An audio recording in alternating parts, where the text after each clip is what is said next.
ഇത് എയർ ലെയറിങ്ങും ഗ്രാഫ്റ്റിങ്ങും ഒന്നും ചെയ്യേണ്ട ആവശ്യമില്ല.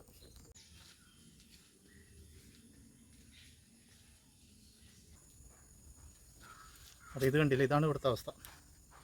മഴ പെയ്താൽ മാത്രമേ വീഴുള്ളൂ. മഴ പെയ്ത് കഴിഞ്ഞാൽ വീണ് കഴിഞ്ഞാൽ പോവുകയും ചെയ്യും.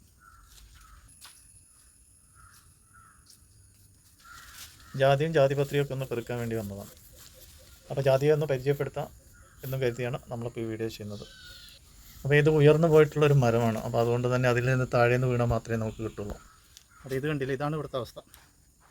മഴ പെയ്താൽ മാത്രമേ വീഴുള്ളൂ. മഴ പെയ്ത് കഴിഞ്ഞാൽ വീണ് കഴിഞ്ഞാൽ പോവുകയും ചെയ്യും. മഴ പെയ്തിട്ടുണ്ടെങ്കിൽ ഇത് കണ്ടില്ലേ, പൂക്കളൊക്കെ കുറേയൊക്കെ ചീഞ്ഞ് മട്ടവന്. അപ്പോൾ ഇത് പറിക്കാനാണെന്നുണ്ടെങ്കിൽ എത്രയോ മുകളിലാണ് കിടക്കുന്നത്.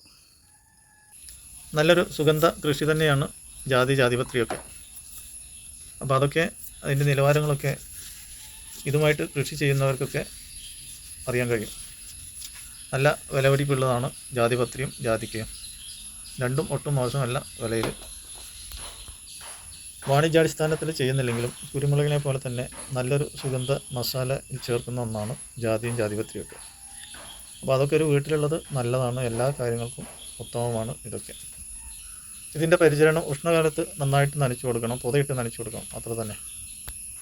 പിന്നെ മഴക്കാലത്ത് ഇതുപോലെ മണ്ണും ചെളിയൊക്കെ ഉണ്ടാകും. അപ്പോൾ അതൊക്കെ നന്നായിട്ട് കഴുകി ഉണക്കി ഭദ്രമായി സൂക്ഷിക്കുക. നമ്മുടെ ഉപയോഗത്തിനേക്കാൾ കൂടുതലുണ്ടെങ്കിൽ വിൽപ്പനയ്ക്കും പ്രയാസമില്ല.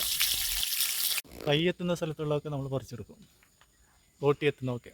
മറ്റുള്ളതൊക്കെ എത്ര ആകാശം വിട്ട് ഉയർന്നു പോയി കഴിഞ്ഞാൽ ഇവരൊന്നും ചെയ്യാൻ വയ്യ. അപ്പോൾ അതിൻ്റെ തൈകളൊക്കെ ഇവിടെ അവൈലബിൾ ആണ്. അപ്പോൾ അതും കൂടി കാണിക്കാൻ വേണ്ടിയിട്ടാണ് നമ്മൾ ഈ വീഡിയോ ചെയ്തത്. ആവശ്യക്കാർക്കൊക്കെ ചോദിക്കാം. ഇത് ഗ്രാഫ്റ്റിങ്ങും ബെഡിങ്ങും ഒന്നും ചെയ്യേണ്ട ആവശ്യമില്ല. അതിനേക്കാൾ നല്ലത് തൈ നട്ടു പിടിപ്പിച്ച് ഒരു മിതമായ വളർച്ച എത്തുമ്പോൾ അതിൻ്റെ ഉയർന്നു പോകുന്ന ഭാഗം ഒന്ന് കട്ട് ചെയ്ത് കൊടുത്താൽ മതി. അപ്പോൾ അത് നന്നായിട്ട് പടർന്ന് പന്തലിച്ച് താഴെ തന്നെ നമുക്ക് കിട്ടുന്ന രീതിയിലൊക്കെ വരും.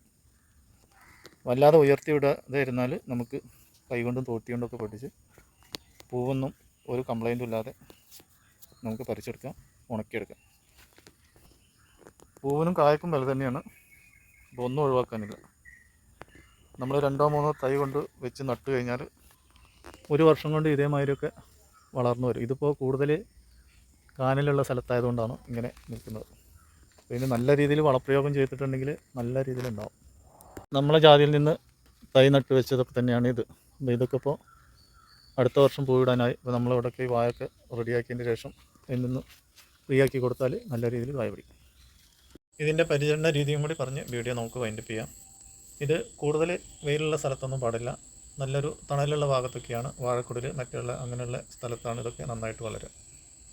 കാരണം ഇതിന് കൂടുതൽ ചൂട് താങ്ങാൻ കഴിയില്ല. വേനൽക്കാലത്ത് ചൂടിൽ പുതയിട്ട് നനച്ചു കൊടുക്കണം.